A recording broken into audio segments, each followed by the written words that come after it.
예수 그리스도께서는 우리를 죄에서 구원하시기 위해서 이 땅에 오셨고, 그리고 십자가에 못 박혀 죽으시고 사흘째 되던 날 다시 살아나셨습니다. 바로 오늘 바로 새벽입니다.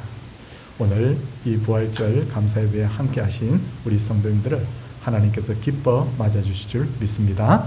우리 온 마음을 다해서 예배합시다. 예배 전에 우리 성도의 교제를 잠시 나누겠습니다. 반갑습니다.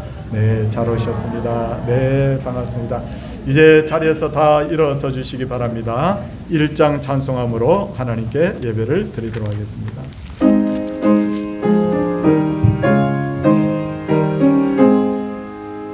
만복의 권하나니 온 백성 찬송 드리고 저 천사여 찬송하세 찬송 성부 성자 성령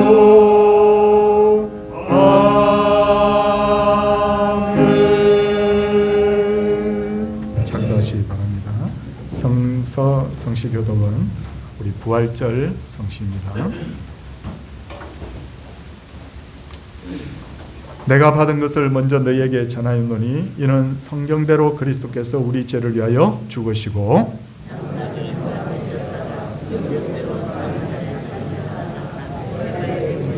후에 12 제자에게와 교우의 500여 형제에게 일시에 보이셨나니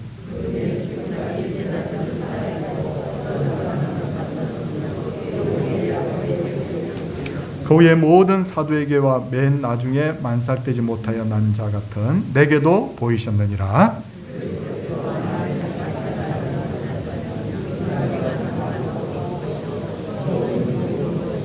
만일 그리스도 안에서 우리가 바라는 것이 다만 이 세상의 삶뿐이면 모든 사람 가운데 우리가 더욱 불쌍한 자이리라.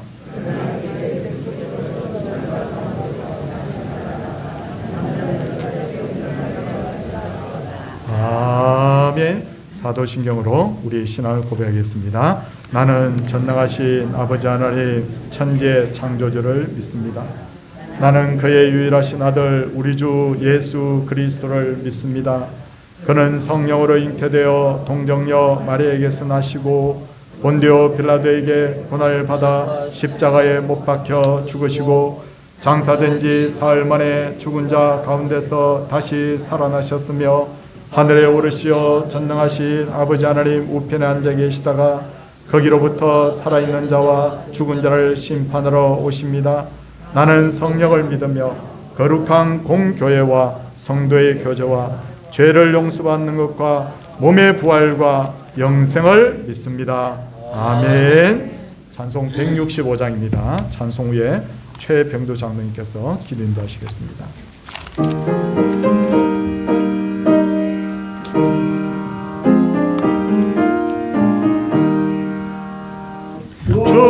주님께 영광 다시 사신 주 사망 권세 모두 이기시는데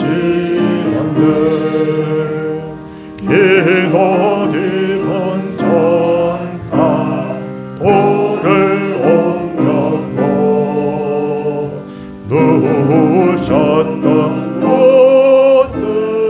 비어 있었네. 주님께 영광 다시 사신 주 사망 권세 모두 이기시었네. 부활의 주님 나타나시사 두려움과 의심 물리치셨네. 주의 교회 기뻐 찬송하여라. 다시 사신 주님 죽음 이겼네. 주님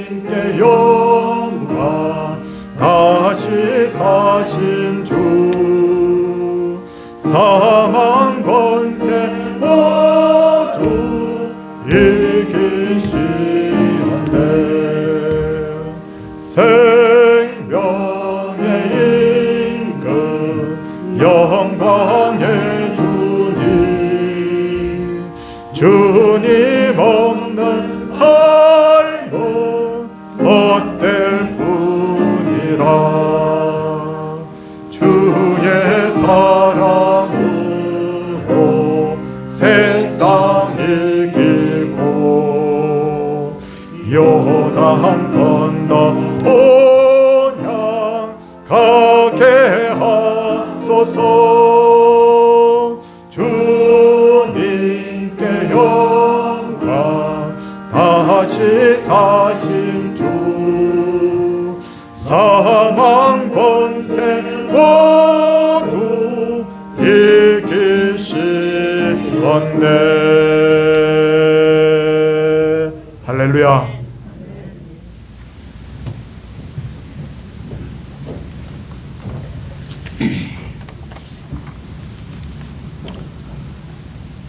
죽음을 이기시고 부활하신 주님, 믿는 자의 생명이시며 죽음에서 부활하신 그리스도 안에서 참빛과 참 생명의 날이 밝았습니다.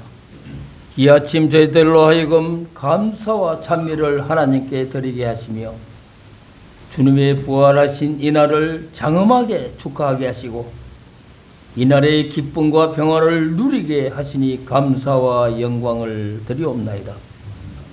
걸어가신 하나님 아버지, 간절히 기도하고 간구하오니 부활을 맞아 저희들이 옛사람을 죽이고 십자가에 장사 지내므로 다시 당신의 의지가 담긴 새 형상으로 거듭나게 하옵소서. 지난날의 욕된 생활, 헛된 강포를 묻어두고 정의와 진리로 부활하게 하시며 냉랭한 마음에 뜨거운 성령으로 솟게 하여 주시옵소서. 비급한 마음에서 담대한 용기로 충만케 하옵시며 부활하신 주님, 저희들이 부활의 확신과 구원의 간격으로 날마다 주님을 전가하는 생활이 되도록 인도하시고 남을 미워하고 질투하는 모습에서 서로를 용납하고 사랑하는 마음으로 부활하여 주옵기를 간절히 바라옵나이다. 하나님 아버지, 이 나라와 백성을 위하여 기도하옵나이다.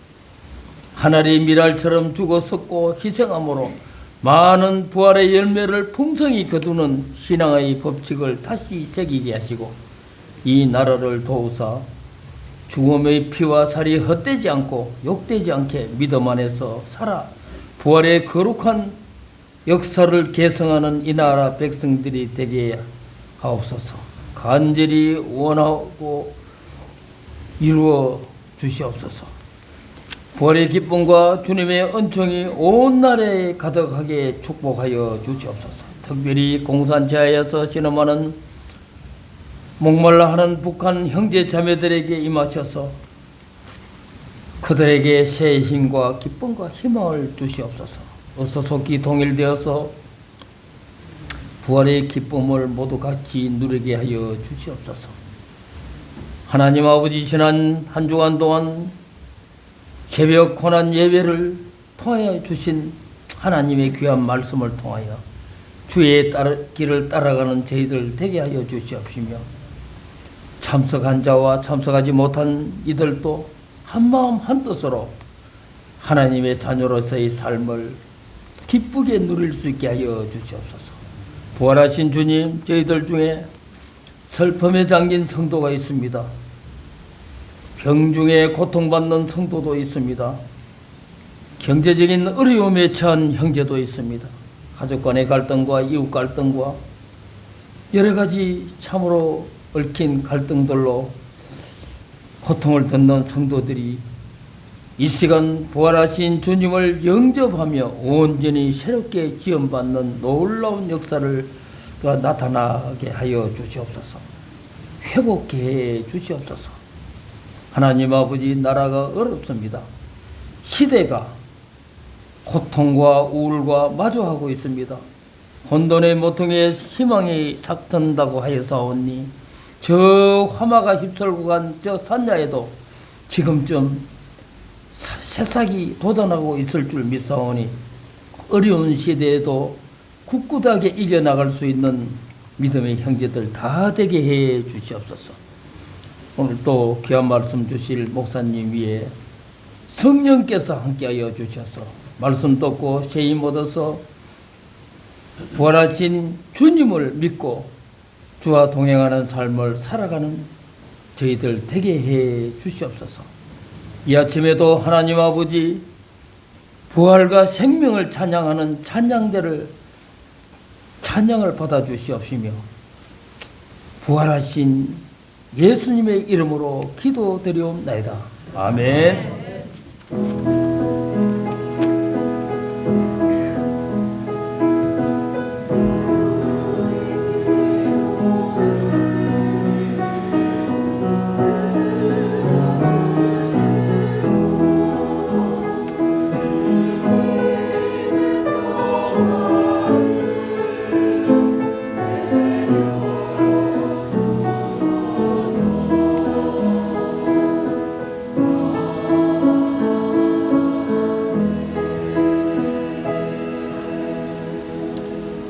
하나님의 말씀은 로마서 1장 1절에서 6절까지의 말씀입니다.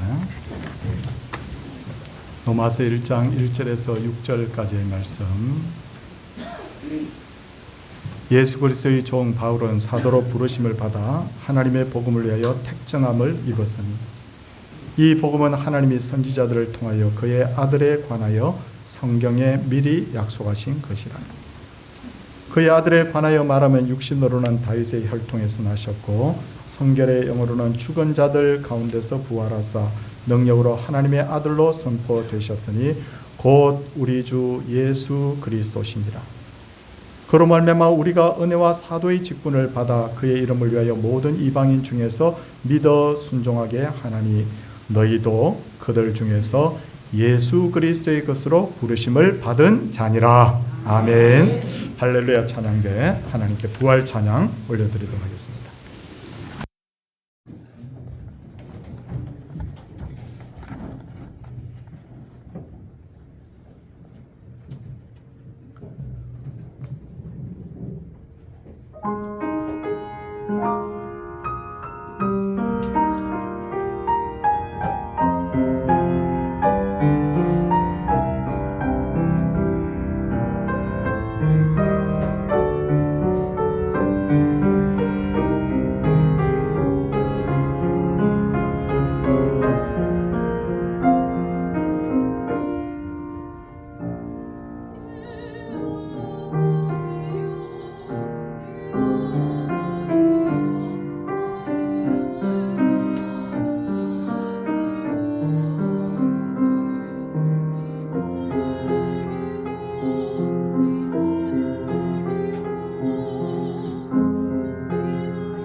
열심히 잘 준비해서 하나님께 영광 돌리게 된 우리 수고하신 우리 찬양대원들 격려의 말을 전합니다.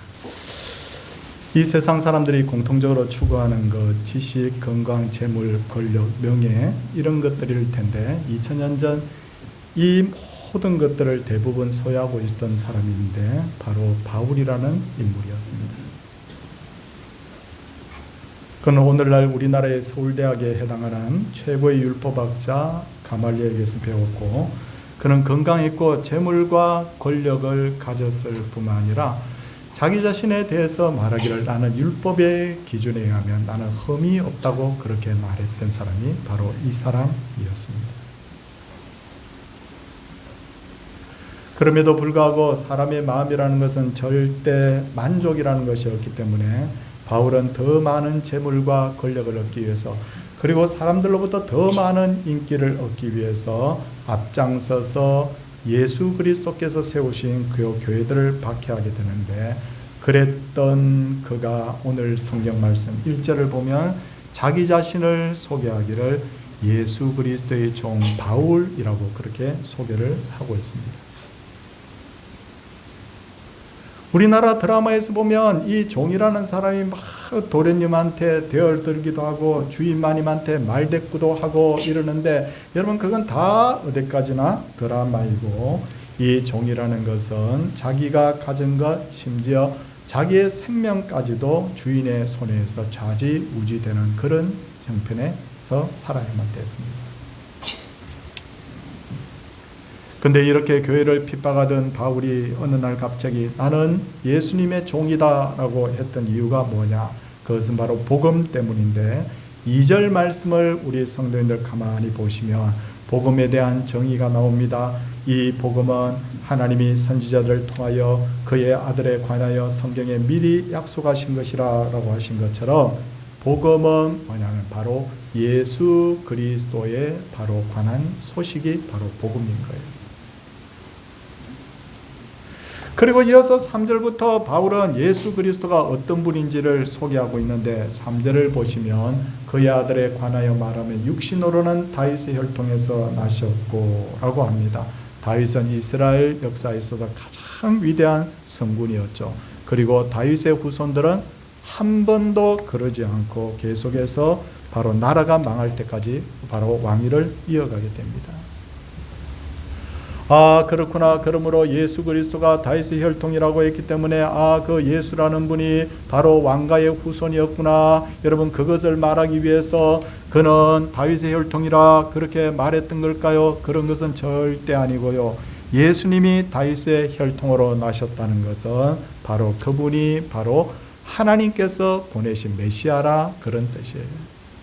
왜냐하면 구약 성경에는 메시아에 대한 많은 예언을 말씀을 하시면서 그분이 바로 다윗의 자손으로 이 땅에 오실 것이라고 바로 하셨기 때문이에요. 그래서 마태는 이 예수님의 족보를 기록하면서 제일 먼저 말한 것이 뭐냐면 아브라함과 다윗의 자손 예수 그리스도의 계보라. 무슨 말이죠? 이분이 왕가의 후손이다 그게 아니라 바로 이분이 메시아다 그것을 나타냈던 거죠. 예수님 당시에 많은 사람들이 예수님이 메시아인 것을 알아봤습니다. 마태복음 9장을 보면 2명의 맹인이 예수님께 도움을 청하면서 다윗의 자손이여 우리를 불쌍히 여기소서. 무슨 말이에요? 당신이 메시아라는 뜻이에요. 마태복음 15장을 보면 가나안 여자가 예수님께 귀신 들린 딸을 고쳐달라고 할 때도 주 다윗의 자손이여 나를 불쌍히 여기소서. 예수님이 마지막 유월절을 보내기 위해서 예루살렘 성에 입성할 때도 많은 이들이 호산나 다윗의 자손이여라고 했던 것은 당신이 바로 메시아입니다. 물론 그들이 생각했던 메시아와는 조금 차이가 있었지만 어쨌든 다윗의 자손이라고 부른 것은 예수님을 메시아인 줄 알고 그들이 영접을 했다는 것이에요. 그런데 중요한 것은 메시아이신 예수님이 이 땅에 와서 무엇을 하셨느냐는 거예요. 바울이 가장 먼저 말한 것은 뭐냐면 그분이 바로 부활하셨다. 어디에 나옵니까? 4절 말씀을 우리 한번 보면요. 성결의 영으로는 죽은 자들 가운데 부활하사라고 그런 분명히 말씀을 하고 있습니다.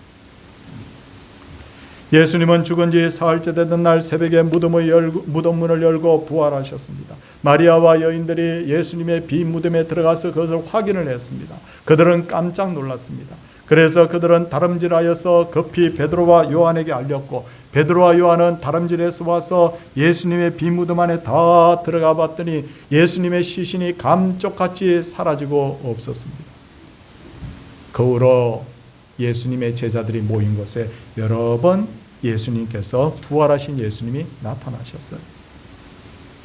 그 후로 제자들은 목숨을 걸고 예수님의 부활 소식을 전합니다.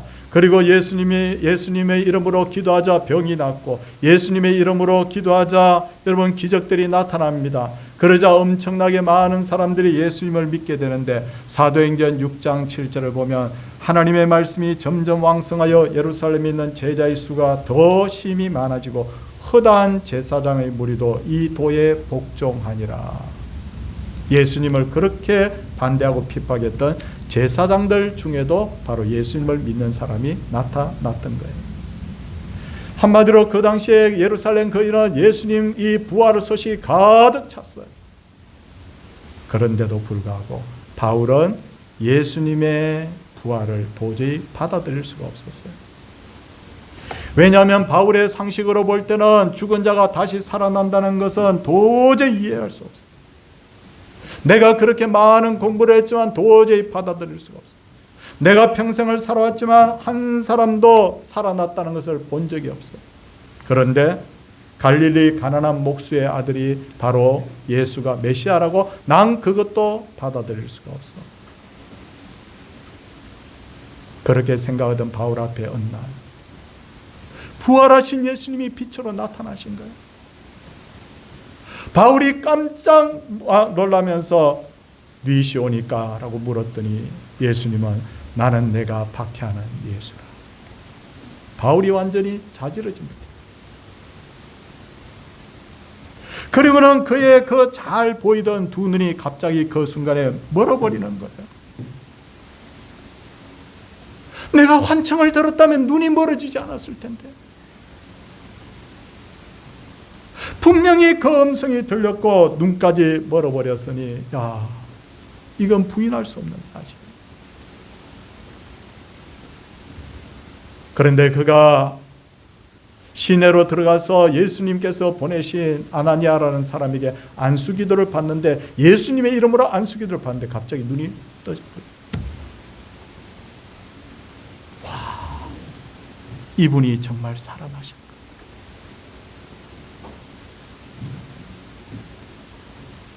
불과 수백 년 전의 사람들은 우리가 사는 이 지구를 평평하다고 생각했어요. 그래서 이런 이유 때문에 이런 이론들로 이 지구는 평평한 거야. 바다 저 끝까지 가면 툭 하고 그냥 떨어져 버릴 거야. 대부분의 사람들이 다 지구가 평평하다는 것을 다 믿고 있었어요. 그런데 어느 날 어떤 사람이 배를 타고 대서양을 갑니다. 그리고는 태평양을 건너고 인도양을 건너가지고 지구를 직진으로 쭉 항해를 해가지고 다시 유럽에 나타납니다. 내가 지구를 한 바퀴 돌았어. 그 순간에 지구가 평평하다고 믿었던 모든 이론들은 다 깨어져 버리고, 왜? 실제로 지구가 둥그다는 것은 그 사람이 증명해 보였기 때문에. 부활하신 예수님을 만난 그 순간에 사람은 다시 살 수 없다는 바울의 논리는 완전히 무너져 버린 거예요. 왜냐하면 자기가 만났기 때문에. 그 순간에 바울은 오 예수님 나의 주님이라고 하면서 부활하신 그 예수님을 자기의 마음에 영접하게 되는 거예요. 그러기에 바울이 전한 가장 중요한 복음의 핵심이 뭐냐면 예수 그리스도께서 부활하셨다. 이게 바로 복음의 바로 핵심입니다. 성도님들, 우리 다시 4절 말씀을 한번 눈여겨보시기를 부탁을 드립니다. 4절 말씀입니다. 우리 4절 말씀 힘있게 한번 같이 읽도록 하겠습니다. 성결의 영어로는 죽은 자들 가운데서 부활하사 능력으로 하나님의 아들로 선포되셨으니 곧 우리 주 예수 그리스도시니라. 여기서 선포되었다는 말은 뭡니까? 헬라어로 호리스토테노스라고 하는데 이 말은 두 가지 뜻이 있는데 하나는 선포하다, 하나는 확정하다라는 뜻이 있어요. 사람들은 무엇인가 이야기를 하면, 어떤 주장을 하면 증거를 대보라고 그러잖아요. 자기야 나 자기 사랑해 그러면 뭐라고 합니까? 증거를 대봐. 예수님의 제자 중에 도마도 의심이 많아서 예수님 제자들이 예수님이 부활했다는 소식을 전하고 예수님 부활한 예수님을 만났다고 할 때 나는 그분의 손과 옆구리를 보고 못자국을 손으로 만져보기 전에는 나 믿지 못하겠다. 8일 후에 예수님이 다시 도마에게 부활하신 모습으로 나타납니다.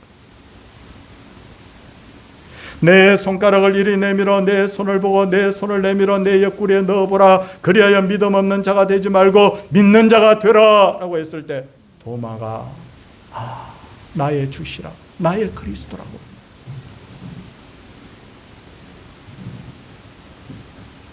그 후로 도마는 인도까지 가서 복음을 전하는데 만나는 사람마다 자기 손가락을 보여주면서 이 손가락이 바로 예수님의 그 못자국을 만진 손가락이라고 그렇게 복음을 전했다고. 무슨 이론이 필요하겠습니까? 예수님은 어느 날 갑자기 하나님의 아들이 된 게 아니에요. 본래 하나님의 아들이셨는데 예수님은 이 사실을 여러 사람들에게 말을 해도 믿지 않았을 때 예수님은 귀신을 내쫓으시고 병을 고치시고 각종 기적을 행하셨는데 예수님이 행하신 그 기적들은 전부 다 성경에 뭐라고 되어 있냐면 표적이라고 되어 있잖아요. 그게 무슨 말이냐면 예수님이 하나님의 아들인 것을 보여주는 증거라는 거예요. 그럼에도 불구하고 사람들이 믿지 않자 제일 마지막에 나타내신 표적이 뭐냐면 요나의 표적인데, 그게 뭐냐면 요나가 큰 물고기 뱃속에 들어갔다가 다시 땅으로 나왔던 것처럼 예수께서 바로 죽은 지 사흘 만에 다시 부활하신 거예요. 마지막 증거예요. 그 증거를 보여주시면서 바로 하나님의 아들인 것을 증명했다고 말이에요. 이처럼 예수님의 죽음과 부활은 기독교의 핵심 원리입니다. 핵심 교리입니다. 그러기 때문에 여러분, 성경을 기록했던 많은 이들이 여기에 집중하고 있습니다. 예수님의 죽으심과 부활, 우리는 성경을 볼 때 여러분 마태복음, 마가복음, 누가복음, 요한복음을 사복음서라고 합니다. 예수님의 생애가 다 기록되어 있습니다. 그런데 신기한 게 있어요. 앞부분에 예수님의 그 활동에 대해서는 간략간략하게 기록을 하고 있는데, 뒷부분에 마지막 예루살렘 입성을 한부터 바로 부활하고 성천하신 내용은 뒷부분에 세밀하게 기록이 되어 있는데, 평균 장수를 확인해 보면 약 40% 정도, 뒷부분에 40% 정도가 일주일에 일어난 그 일을 기록하고 있어요. 왜냐하면 부활이 그만큼 중요한 사건이라는 거예요. 여러분, 예수님의 죽음과 부활은 최고 중요한 복음이에요. 수레에 비유하자면 두 수레의 바퀴와 같습니다. 그런데 어떤 사람은 예수님을 믿는다고 하면서도 맨날 슬퍼합니다. 왜 슬퍼하느냐면 예수님이 나의 죄를 지고 죽으셨다는 것이 너무 고마워서 맨날 울어야 된답니다. 옛날 한국교회 분위기가 그래요. 그런데 여러분, 죽으신 것으로 끝나지 않았다는 것을 알아야 돼요. 죽으신 후에 뭘 하셨죠? 부활하셨잖아요. 그렇기 때문에 예수님이 부활하신 것을 본 여자들 모습 보세요. 맨날 울고 다녔나요? 아니에요. 무서움과 동시에 큰 기쁨이 있었다라고 말하고 있습니다. 그리고 부활 성천하신 것을 목도한 제자들의 반응도 뭐냐면 그들이 큰 기쁨으로 예루살렘에 돌아가 늘 성전에서 하나님을 찬송하니라 라고 그렇게 되어 있습니다. 여기서 한번 따라 뵀어요. 무슨 기쁨이라고요? 큰 기쁨이라고요. 성도님들, 크다라고 할 때요, 우리가 보통 영어로 말하면 여러분 크다 할 때 빅 이렇게 합니다. 빅이라고 그래요. 여러분, 더 거대한 것을 뭐라고 하냐면 휴즈 뭐 이런 식으로 이야기하자. 오, 빅 뭐 이러면서. 그런데 성도님들, 기쁨이라는 것을 헬라어로 뭐라고 그러냐면요, 카라라고 그래요. 카라. 근데 여기서 크다는 말은 헬라어로 뭐라고 되냐면 메가스라고 되어 있어요. 메가스. 영어의 메가라는 말에 아마 원뜻이 여기서 나온 걸 거예요. 뭐라고 하죠? 너무너무 엄청나게 큰 것. 큰 마트를 아마 그래서 메가마트라고 지은 것 같아요. 큰 도시를 뭐라고 하느냐면 메가폴리스라고 그러잖아요. 그냥 기뻐한 정도가 아니라 너무너무 그 기쁨을 주체할 수 없어가지고 여기에다가 메가스카. 근데 성경을 검색해 보시면 아시겠지만요, 성경에는 메가스카라가 3번 딱 나옵니다. 첫 번째는 예수님 탄생하셨을 때, 두 번째는 예수님 부활하셨을 때, 세 번째는 예수님 성천하셨을 때.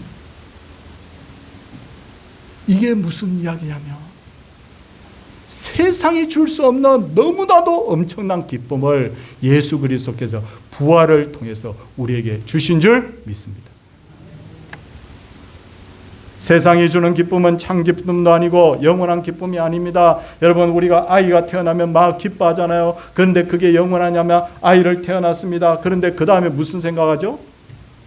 얘를 어떻게 키워? 직장에 승진을 했습니다. 그런데 그 기쁨이 큽니다. 그런데 생각해보면 언젠가 그 자리에서 내려와야 되잖아요. 내가 열심히 살아서 나름대로 성공을 했습니다. 그런데 어느 날 거울 앞에 서 보니까 내 모습이 너무 늙고 초라하게 보이는 거예요. 이게 뭐예요? 이게 바로 세상이 주는 기쁨이라는 거예요. 그런데 사랑하는 성도님들, 예수님이 주시는 그 기쁨은 사라지는 기쁨이 아니에요. 줬다가 빼앗는 기쁨이 아니에요. 예수 믿는 사람 어느 날은 살려줬다가 어느 날은 죽이는 그런 기쁨이 아니에요. 사랑하는 성도님들, 예수 그리스도를 믿는 자는 하나님의 자녀가 되었고 하나님께서 절대로 버리시지 않을 줄 믿습니다. 이걸 믿을 때 우리 마음속에 진정한 기쁨을 여러분 얻게 된다는 거예요. 이제 바울은 예수님을 이제는 주님이라고 그렇게 부릅니다. 지금까지 바울은 오직 자신을만을 위해서 살았습니다. 그런데 이제부터는 여러분 바울이 가는 곳마다 예수님을 전합니다. 이제는 명예와 권력을 위해서 살지 않고 그가 얼마나 예수님을 열심히 전했던지 로마 총독 베소도는 바울에게 이렇게 말합니다. 바울아, 내가 미쳤도다. 내 많은 학문이 너를 미치게 한다. 유대인들 사회 속에서 바울은 천재라고 알려졌던 거예요. 공부 많이 한다고. 그런데 그 공부 많이 했던 것 자체도 이제는 다 내려놓는다. 왜냐하면 세상이 줄 수 없는 진정한 부활의 기쁨을 발견했기 때문인 줄 믿습니다. 바울은 여러분 그런데도 불구하고 종으로 사는데도 굉장히 행복합니다. 왜 행복합니까? 세상에서는 나이가 들면 죽을 날이 가까웠다라고 그러는데 바울은 이렇게 말합니다. 하나님 만날 날이 가까웠다. 하나님 앞에 상 받을 날이 가까웠다. 여러분들은 죽을 날이 가까웠습니까? 하나님 만날 날이 가까웠습니까? 하나님 만날 날이 가까웠어요. 전에도 말씀드렸지만 교회에서는 사망이라는 말 안 씁니다. 재수 없어요. 죽을 사회, 망할 망이에요. 기분 나빠요. 우리는 뭐라고요? 소천하셨다. 아니면 성경을 보면요, 성경에는 뭐라고 하냐면 이 세상에서 이 세상하고 여러분 이별했다 그런 뜻으로 별세하셨다. 뭐라고요? 별세하셨다. 그렇게 되어 있어요. 사람들은 오래 살고 싶어 합니다. 그래서 좋은 것 먹고 운동도 하고 건강관리도 합니다. 그런데 바울은 이렇게 말합니다. 오래 사는 건 내 목표 아니야. 육신을 벗어버리고 영원한 하나님의 나라에 들어가는 것이 내 목표야. 여러분, 오래 살고 싶습니까? 영원히 살고 싶습니까? 영원히 살고 싶죠. 죽으면 끝이 아니라 죽음 이후에 천국이 있습니다. 죽으면 끝입니까? 천국이 있습니까? 그걸 아니까 바울이 마음이 막 기쁘고요. 세상에서 자기가 지금까지 추구했던 모든 것들을 여러분 뭐라고 말하냐? 배설물과 같다. 뭐라고요? 배설물 같다. 그렇게 말하는 거예요. 성도님들, 바울은 예수님의 종이라고 했는데 종으로 사는 것 자체가 여러분 참 너무너무 힘들었을 텐데도 그는 자긍심을 가지고 있었어요. 왜냐하면 출애굽기 21장을 보면 종이 된 사람은 7년을 부리고 풀어주게 돼 있었거든요. 이방인 종은 그렇게 해당이 안 되지만 유대인으로서 종된 자들은 6년간 일을 시키면 7년째 풀어주기로 돼 있었는데, 그런데 어떤 종들은 풀리기를 원하지 않았다고 그래요. 왜 그런가 하면 종생활이 할 만하거든요. 주인이 너무 좋아. 두 번째는 먹고 사는 거 걱정 안 해도 돼요. 누가 줘요? 주인이 줘. 집도 걱정 안 해도 돼. 그 누가 줘죠? 주인이 줘.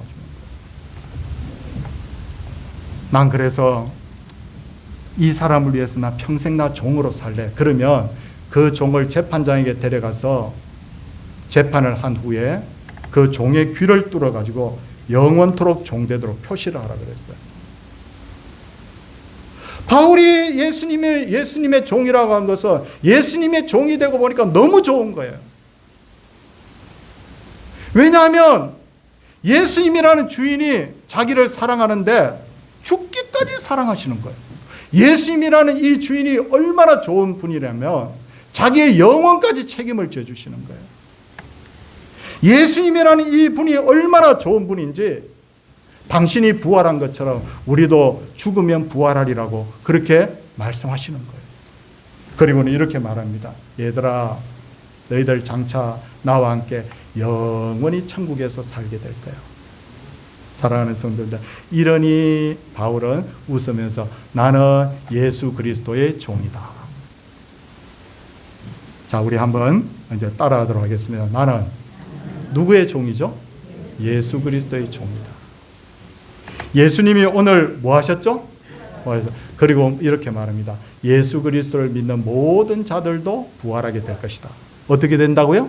부활하게 될 것이다. 사랑하는 우리 성도님들, 우리 장로님, 권사님, 집사님들, 여러분, 우리 다 같이 예수 그리스도의 부활이 우리에게 의미가 있는 것은 우리도 장차 부활하게 될 줄로 믿습니다.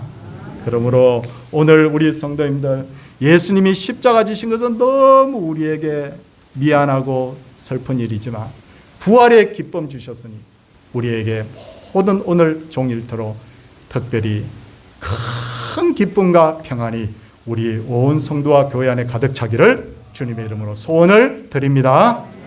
함께 우리 찬송하도록 하겠습니다. 167장인데 헌금에 수정되실 분 세 분만 좀 앞으로 나와주시기 바랍니다.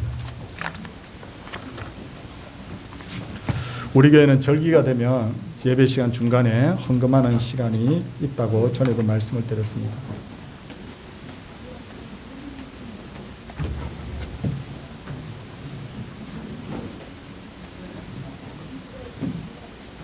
기도하겠습니다. 하나님 아버지, 부활하신 주님, 단순히 부활하신 것으로 끝나지 않고 예수 그리스도를 믿는 모든 자들도 첫 열매 되신 주님처럼 부활할 것을 우리에게 소망 주신 것 감사합니다. 하나님 앞에 찬양과 예배를 드리며 또한 귀한 예물을 예배했다가 주 앞에 드립니다.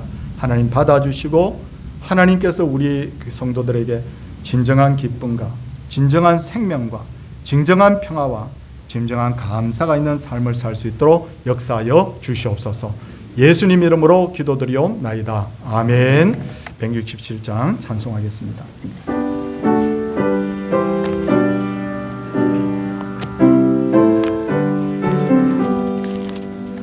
즐겁도 다이날 세세의 할망 사망 권세 깨고 하늘이 열려 죽은 자가 다시 살아나와서 생명의 주 예수 찬송하도다. 즐겁도다 이날 세세의 할망 사망 권세 깨고 승리하셨네. 부활하신 주님 나타나시니 천지 만물 모두 새 옷 입었네. 꽃은 만발하고 잎이 우거져 승리하신 주를 찬송하도다. 즐겁도다 이날 세세의 할망 사망 권세 깨고 승리하셨네. 생명의 주 예수 죽음 이기고 무덤 문을 열고 살아나셨네.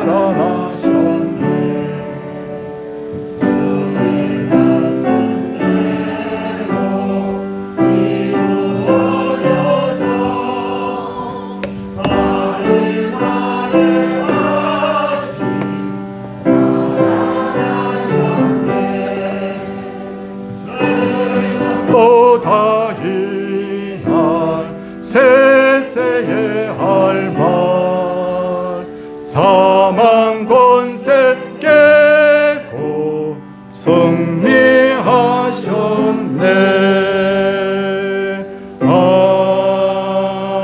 아멘. 부활주일 범사에 감사를 드립니다. 주님의 범사에 주님 범사에 감사드립니다. 범사에 감사합니다. 결혼 35주년 기념 부활절 꽃꽂이 드립니다.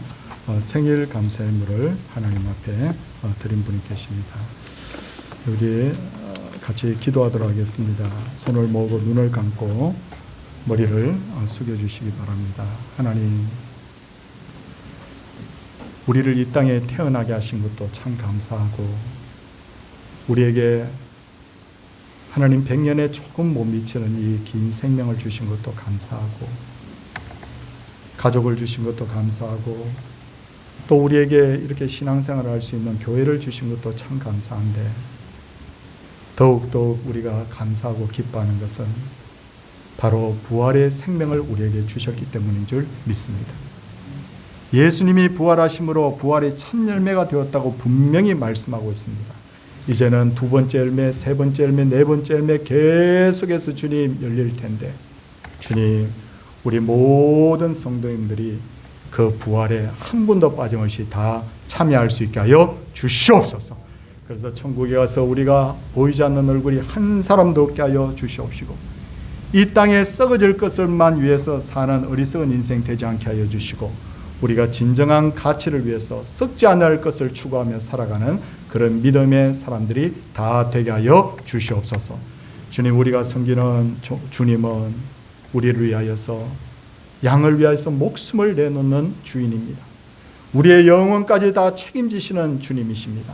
그러므로 우리가 주의 소유가 되고 종이 되었다는 것이 우리에게 가장 큰 영광인 줄 알았고, 오늘도 이 진리를 깨닫기에 크게 감사하는 내가 하나님의 카라 큰 기쁨이 우리 속에서 넘치게 하여 주시옵소서. 주님, 오늘 서로 만나서 예수님의 부활 소식을 서로 전하게 하여 주시옵시고, 함께 하나님의 메아리가 울리듯이 온종일 기쁨과 평안이 교회에 가득하도록 주님 역사하여 주시옵소서. 또 하나님, 우리가 이제 오후 시간에 이 계란을 가지고 부활의 소식을 알리기 위해서 나갑니다. 하나님께서 이 시간에도 우리와 동행하여 주시고, 세상에 단 한 사람이라도 더 예수 그리스도를 알고 깨닫는 그런 놀라운 역사가 있게 하여 주시옵소서. 부활 예물을 하나님 앞에 드리옵니다. 하나님이여 받아 주시옵시고, 예비된 예물 드린 손길에 주께서 복을 다하여 주시옵시고, 또한 11조를 매번 이렇게 준비하여 드리고, 감사의 물을 드리며 생일 예물을 하나님 앞에 드리며, 건축, 전도, 선교, 그리고 아버지 하나님 또 주일 예물을 하나님 앞에 구별하여 주 앞에 드렸습니다. 하나님, 작은 것을 드린 분도 있고 큰 것을 드린 분도 있는데, 마음을 주께 실어 드리오니 하나님여, 이 예물을 주께서 흠양하여 주시고, 주께서 우리에게 필요한 영적인 그리고 육적인 물적인 모든 복이 함께하는 그런 놀라운 역사를 일으켜 주시옵소서. 생일을 맞은 분의 삶을 하나님께서 날마다 동행하여 주셔서 하나님 앞에 영광을 드러내는 삶이 되게 하여 주시옵시고, 오늘도 주님 앞에 찬양으로 하나님을 경배한 우리 찬양대, 교회를 봉사한 여러 하나님의 봉사자들, 하나님 식당에서 봉사하시는 분들, 또 아버지 차량 안내로 수고하신 분들, 하나님 실내 안내로 수고하신 분들, 하나님 모든 분들의 이름을 하나님 기억하여 주시고, 교사에 이르기까지 하나님 앞에 영광 돌리며 하나님 앞에 상 받는 주의 종들 되게 하여 주시옵소서. 하나님께서 오늘도 이 예배를 통하여 영광 받아주시기를 간절히 비옵고 예수님 이름으로 기도드리옵나이다. 아멘. 예, 이제 자리에서 일어서 주시기 바랍니다. 595장입니다.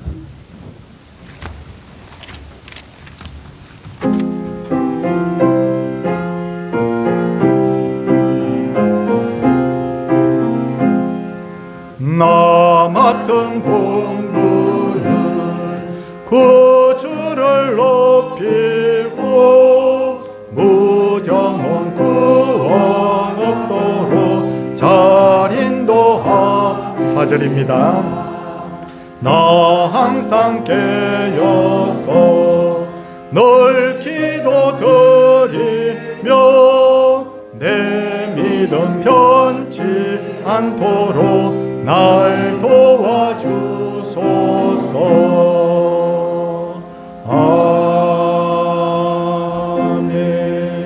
아멘. 부활이요 생명 되신 주 예수 그리스도의 은혜와 우리를 지극히 사랑하시는 그 하나님의 그 만극하신 사랑과 오늘도 성령님의 함께 하시는 그 놀라운 역사가 부활의 씨앗을 주님께로 받고 천국에서 영원히 함께 살게 될 주의 백성들 위해, 그 복된 자녀들 가정 생업회와 이 피값으로 사신 교회 위에 이제로부터 영원토록 함께 있을지어다. 아멘.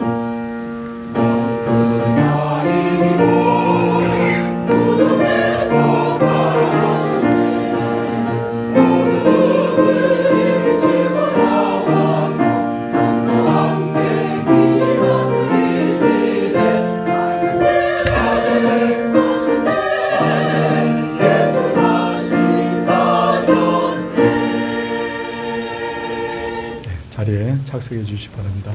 광고 시간입니다. 오늘은 부활주일입니다. 만날 때마다 부활하셨다고 인사를 건네주시기를 부탁을 드립니다. 산부예배 특송은 창동 5구역이고 다음 주는 구역 연합예배로 드리는데 창동 4구역이 특송을 하도록 하겠습니다. 부활절 로방전도는 오늘 오후에 각 전도회별로 그렇게 하도록 하겠습니다. 같이 나가서 합니다. 6월 22일 전도잔치를 준비하고 있습니다. 송청금 장로님 맡아서 수고하시는데 맡은 위원들 여러분 도와주시고 함께 격려해 주시기를 부탁을 드리겠습니다. 지난주에 광고를 했듯이 부교육자 사택 매각 및 매입권을 위한 오늘 정관 제작을 합니다. 그래서 세례를 받으신 분 이상은 다 공동의회 회원입니다. 그래서 다 참여해 주시기를 부탁을 드립니다. 이 자리에 마치고 바로 모이겠습니다. 매주 금요일부터 월요일부터 금요일까지 교회에서 탁구대를 6층에서 운영하고 있습니다. 여러분 함께 교제도 하시고 운동도 하시면서 유용하게 사용해 주시기를 바랍니다. 내일 서울 중부노회 정기노회가 열립니다. 우리 교회에서는 저와 우리 조성진 장로님이 함께 참여를 하도록 그렇게 하겠습니다. 지난번에 제가 7분이 교회에 등록했습니다 라고 제가 보고를 드렸는데 지난주 가시면서 저희 아내한테 등록 카드를 내주신 분이 계십니다. 여러분 앞에 제가 소개를 드립니다. 이경엽 우리 성도님 어디 계세요? 앞으로 좀 한번 모시도록 하겠습니다. 우리 교회를 몇 달 동안 나오시면서 이 교회가 어떤 교회인가 그동안 살피셨는데 마침내 마음을 먹고 이렇게 오시게 됐어요. 앞에 좀 서주십시오. 그리고 또 한 분 또 이렇게 교회를 등록하게 되신 분이 있습니다. 우리 김원중 권사님이 인도하셨습니다. 임현희 성도님 어디 계세요? 같이 나오세요. 김 권사님. 김원중 권사님 같이 나오세요. 예.